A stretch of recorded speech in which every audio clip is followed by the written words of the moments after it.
Hey, welcome back to the Single Dad's online YouTube channel, Online Dad, and I am the Online Dad. In my last video, I had mentioned that the holiday season can be some of the most depressing times for single parent families, especially for single dads who don't have residency with their children. And I had said that I was going to put several videos together between now and New Year's Eve to try and help single dads make the holiday season not only enjoyable for their children, but enjoyable for themselves as well. And keep in mind that some of these strategies and videos that we talk about are not going to be the magic bullet that's going to make everything right. But through trial and error, some of these strategies and some of these ideas may help make your new family unit more cohesive. You'll be more communication, and the holidays will slowly become more enjoyable. Keep in mind that 7 out of 10 children live in families that have experienced an emotional trauma, such as death, divorce, abandonment, deportation, deployment, or incarceration. And the holiday season tends to heighten that sense of loss. And even if your loss occurred years ago, that doesn't necessarily mean that you and your children are over it, but more importantly that even if it's been years after that loss, the holiday season tends to bring it forward again. So despite of the emotional and financial difficulties of being a single parent and trying to make the holiday season special for your children, I'm going to tell you trial and error is the best way to work. I remember my mom trying to do different things and my dad trying to do different things to keep that holiday season as special as we possibly could. And then when I became a single dad, I actually sat down with my mom and I said, how do you make this work? And I told her how I was thinking, and I told her what I was feeling, and then she shared with me some of the things that she did to try and help make those holiday seasons better for us. So what I'm going to do is share some of those strategies with you. And again, these strategies are ideas, and I understand that they may not work for everybody. But I'm going to throw them out there for you, and hopefully that one or two of these strategies, at least in this video or maybe in future videos, will help make your holiday season more enjoyable for both you and your kids. First, I'm going to tell you, acknowledge the loss. Just because the holiday season is here doesn't mean you put the grief on hold, doesn't mean you stop talking about it. Okay? The hustle and bustle of the holiday season, sometimes we tend to forget, and we just kind of go on autopilot. We're working, we're trying to buy gifts. The kids, they're running around with all their activities. But take the time to discuss some of the changes that have occurred since mom or dad divorced, since mom or dad died, that the family unit has changed. Ask your kids how they feel. And the big word here is listen to what they say.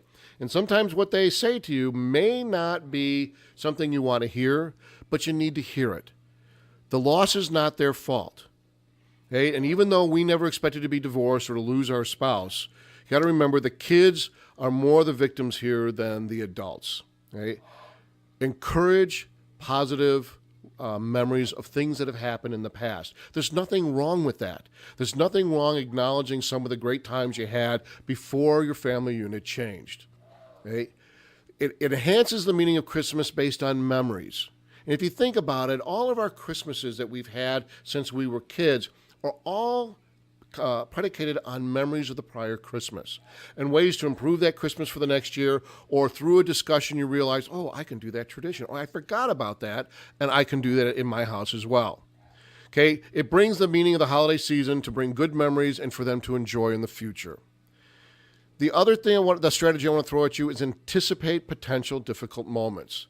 Okay, before the family gathering, make sure everyone in your family understands that the children and family ties are focused on the get-together.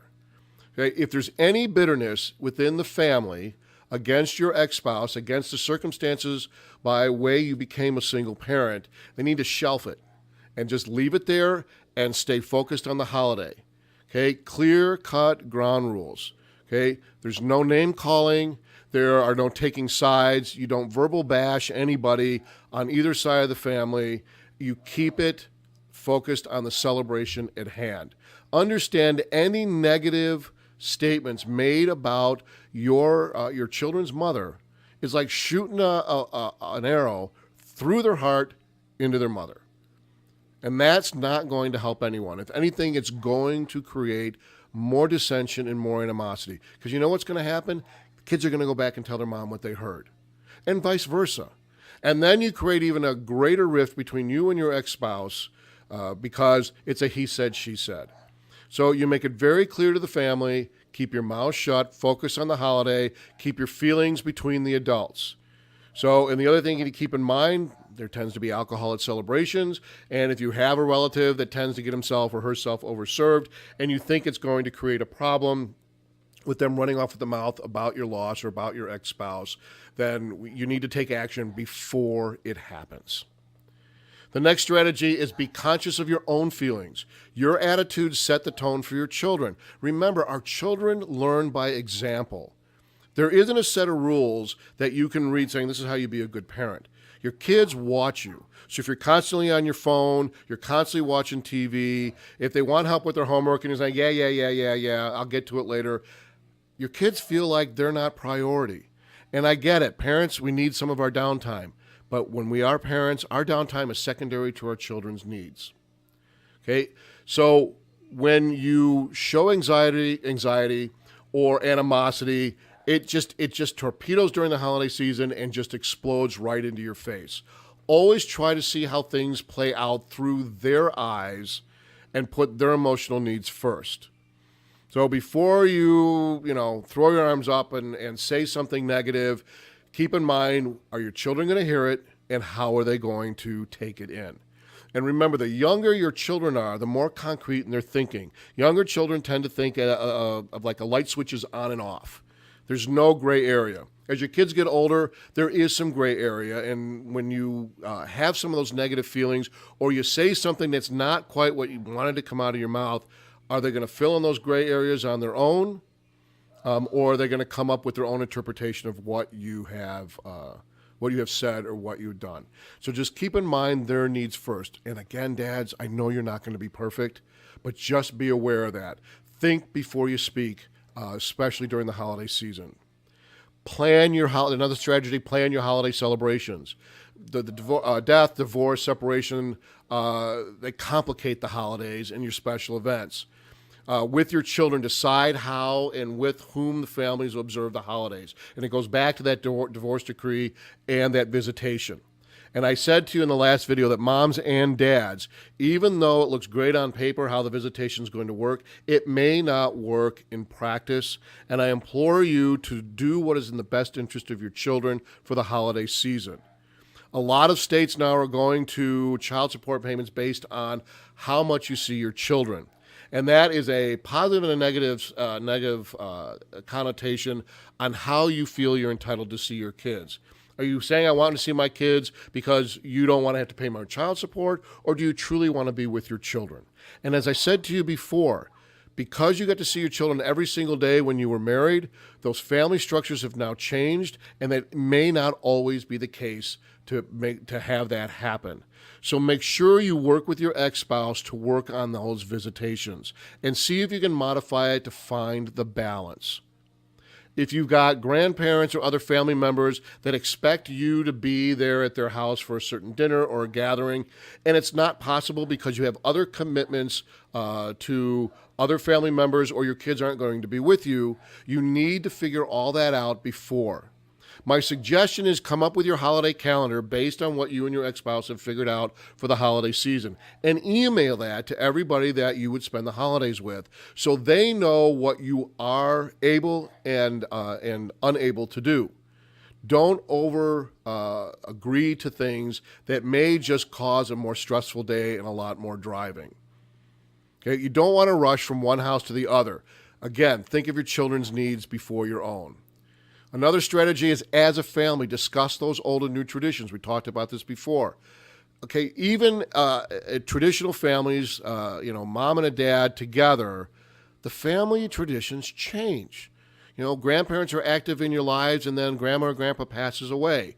A new job takes you out of state. So family traditions change whether or not there's an emotional trauma in your life. Now that you have that death or divorce in your life, it's the same thing.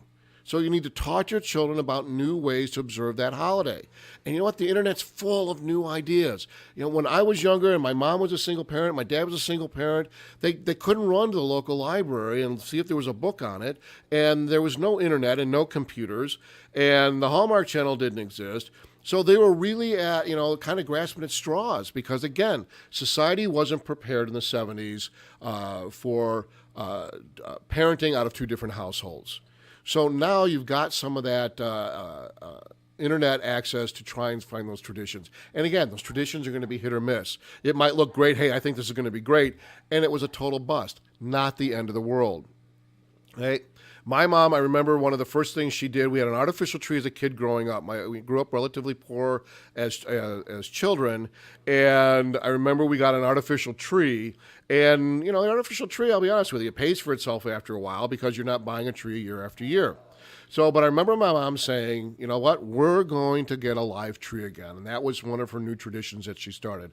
And I never forget that first Christmas tree. We went to the local, I think it was Builder Square, and bought a $7 tree. So we could affectionately call it our Charlie Brown tree. But it was a $7 tree, but it was a new tradition. And she kept that tradition going up until her death back in 2013. New traditions don't have to be expensive, and they don't have to be elaborate. Okay? That first tree cost my mom $7. Now, that $7 might have been a lot of money to her at the time, but she didn't go out there and spend money that she didn't have. Okay? Talk about baking cookies together, maybe going through your closet and finding old toys that are in good shape and clothes that are in good shape that you don't wear anymore, and you talk to a local priest about donating it to a needy family. And then you just build on those traditions year after year. Okay? The other thing, dads, be realistic about your capabilities. Okay? Single parents can't do everything, and I know society tends to think that we're supposed to. Prioritize those family needs, make choices, and explain your decisions to your kids. Okay? Explain it to your kids at an age-appropriate level. So if they say, hey, we want to do this for Christmas, and it's just not possible, sit down with them and explain to them. Don't say, we'll see. Don't say, let me think about it, because that gives them the false hope that it might happen. And if you know it's not going to happen, you need to sit down with them and say, it's not going to happen. And I'm being a little blunt when I say that. Again, make it age appropriate. Explain to your kids why you can't do that. It's okay that you don't have the energy. It's okay that you don't have the money. It's okay that you can't get the time off to do it. Right? Start, with Netflix now and DVDs are out there. You can start a new tradition of Christmas movies and popcorn. And, each Saturday that you have your kids during the holiday season, you set a time and say, this is the movie, and have popcorn. And maybe even make a pizza or order a pizza. And it becomes time with the kids spending time together. It's all about spending the time together. If you're lucky enough to have snow on the ground and you can make a snowman together, decorate it for the holidays. Ways of doing things. If you never put lights on your windows or on your bushes before, maybe that's another new tradition. But be realistic of your capabilities. It's okay to say we can't afford it. It's okay to say no. Parenting was never about saying yes to everything that your children want. As I used to tell my own son, I may not have given you everything you wanted, but I made sure you had everything you needed. And the holiday season is no different. Our own parental guilt tends to make us go a little over and beyond and maybe have the attitude we only live once, and I want to make it enjoyable for my kids. But make it realistic, because you're just going to exhaust yourself and it's going to impact your attitude. Okay? Then, dads, decide how you're going to spend your free time. Because as I've said before, there are going to be times where you're not going to have your kids. You may not have your children on New Year's, on Christmas Eve. You may only have them part of the day on Christmas Eve. You might only have them part of the day on Christmas Day. So try and think ahead of time what you can do. As I said in the last video for Thanksgiving, all of your family and friends know that you're a single dad now. And I'm sure that you have been offered places to go for the holidays because they know that you may not have your children. It's okay to feel lost. It's okay to feel depressed, but you don't want to stay that way.